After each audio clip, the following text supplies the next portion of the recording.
Hi, I'm John Pagano with Forest River Class C Motorhomes. Today we're going to talk about the swivel seat option. Now this is available in some of our floor plans, so please check the website for that at forestriverinc.com.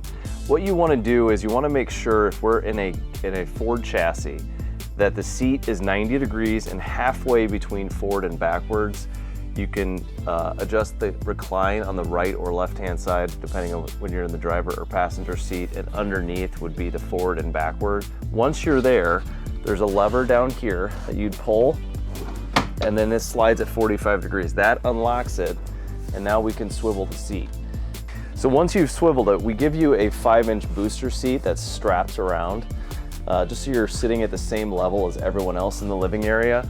And since I have not slid this back at 45 degrees, I'm able to now swivel. If I were to slide it back at 45 degrees, you would then be locked in place, which I guess you'd still have some arm room to move, but you're facing directly backwards.